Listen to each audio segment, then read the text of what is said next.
guys, welcome back to Fish of Hex. Today's video is going to be brief, but I wanted to talk about backup flow switches for your auto top off. Now, the reason why I add a backup switch to my auto top off is, if you remember a few videos back, I actually had my auto top off get stuck on the on position. Now that was because a snail or something like that got stuck in the auto top off and caused it to stay on, dumping about 5 gallons of water into my sump.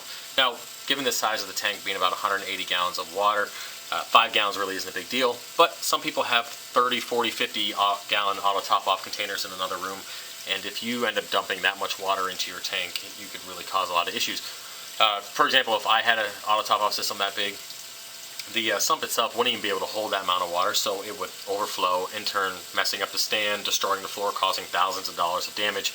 And all of that can be prevented with a $3 to $4 auto top off. And if you have an Apex, awesome. Make the breakout box or buy it, whatever you want to do. And then we're going to do the programming.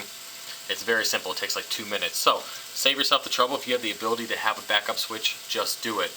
Don't play the what if. Don't play when it happens, I'll deal with it kind of thing.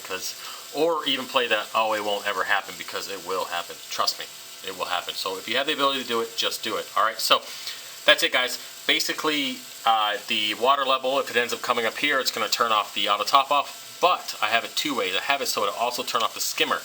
Now, the reason why I do that is if I have a full container of skimmate, the last thing I want to do is have the water get so high that it actually causes the skimmate to overflow in the cup and then dumping back into the tank. So if you're going to dump a bunch of fresh water, the last thing you want to do is dump a bunch of skimmate back into the water as well. So it's two birds, one stone. When we get over to Fusion, I'll show you how to program that as well.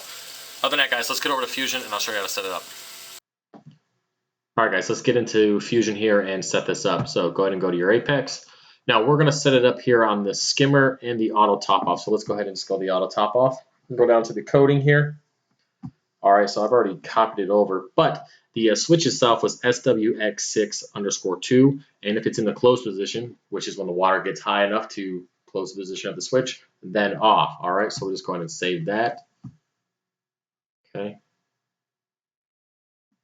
And in a second, there we go. Now let's get over and do it to the skimmer real quick, and then we'll get into the alarm. All right, skimmer. All right, save that.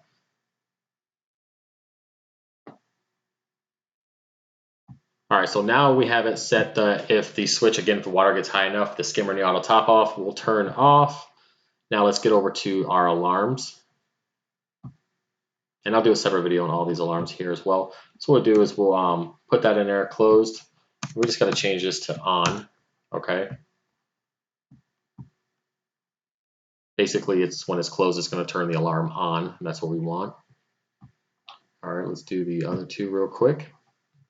That is for the sound alarm. This is going to be for the warning. Change it to on.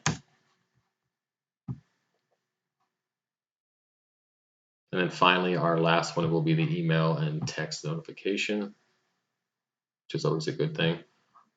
I actually have these alarms off right now just because I have the switch actually in the closed position, so I'd rather not have the alarms blaring in the background while I'm trying to make the video. All right, so that's it. All the switches are in the alarms. Basically, all three alarms are good to go. So whenever the auto top off gets turned off because the water's too high in the skimmer, I will get an audible alarm plus an email and a text, which is awesome. I can come and fix whatever's going on. All right, so that's it, guys. It's very easy. And like I said, if you have the ability and you have an Apex, just do it, okay? Don't wait until it's too late, all right? As always, guys, like, comment, and subscribe. If you have any questions, put them in the comment section below, or you can contact me at the fishofhex.com or the Fish of Hex Facebook page. All right, guys, talk to you later. Peace.